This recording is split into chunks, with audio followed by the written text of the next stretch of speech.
അത്ഭുതകരമായൊരു കാര്യം ഉദയനാണ് താരത്തിൽ താങ്കൾ അഭിനയിച്ചു എന്നതാണ്. അതിലെ ഇപ്പോൾ ഉദയഭാനു എന്ന് പറയുന്ന കഥാപാത്രത്തെയാണ് താങ്കൾ അവതരിപ്പിച്ചത്. ആ ഉദയഭാനുവിലൂടെ മലയാള സിനിമയിൽ എന്തൊക്കെ ദുഷ്പ്രവണതകളുണ്ട് എന്ന് ആ ചിത്രം പറയുന്നു.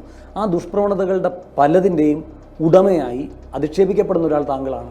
അല്ല, അപ്പോൾ അതുകൊണ്ട് തന്നെ മനസ്സിലാക്കാമല്ലോ അത്തരം കാര്യങ്ങളൊന്നുമില്ല. അതൊരു സെറ്റയറാണ് അല്ലേ, ഇപ്പോൾ ഒരു കാർട്ടൂൺ വരയ്ക്കുന്ന പോലെയാണ്. അല്ലാതെ ആ സിനിമയിൽ എല്ലാം സത്യമാണെന്നൊന്നും ഒരിക്കലും പറയാൻ പറ്റില്ല. അപ്പോൾ നമ്മളൊരു കാര്യം ചെയ്തിട്ട് നമ്മൾ തന്നെ അത് പറയുകയും പിന്നെ മറ്റേ ആൾക്കാർ അതിൽ ഏറ്റുപിടിക്കുകയും ചെയ്യുമ്പോഴാണ് ഇത്തരം കാര്യങ്ങളുണ്ടാകുന്നത്. പക്ഷേ ഇതിലെ കഥാസന്ദർഭങ്ങൾ ഇപ്പോൾ സൂപ്പർ സ്റ്റാർ അച്ചാറ് നിർമ്മാണ പരിപാടികളുമായി ഇറങ്ങുക, പൊറോട്ട നിർമ്മാണ പരിപാടികളുമായി ഇറങ്ങുക. ഞാനും അഭിനയിച്ച സിനിമയാണ്, എനിക്ക് വേണമെങ്കിൽ പറയാം, എനിക്കങ്ങനെ പറയാൻ പറ്റില്ല. പക്ഷെ അതിലൊരു എന്താണ് കുഴപ്പം?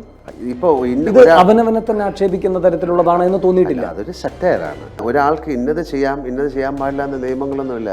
ഇപ്പോൾ എനിക്ക് ഒരു റെസ്റ്റോറൻറ്റ് തുടങ്ങാൻ പാടില്ല, അതിൽ എത്രയോ ആക്ടേഴ്സ് തുടങ്ങിയിട്ടുണ്ട്.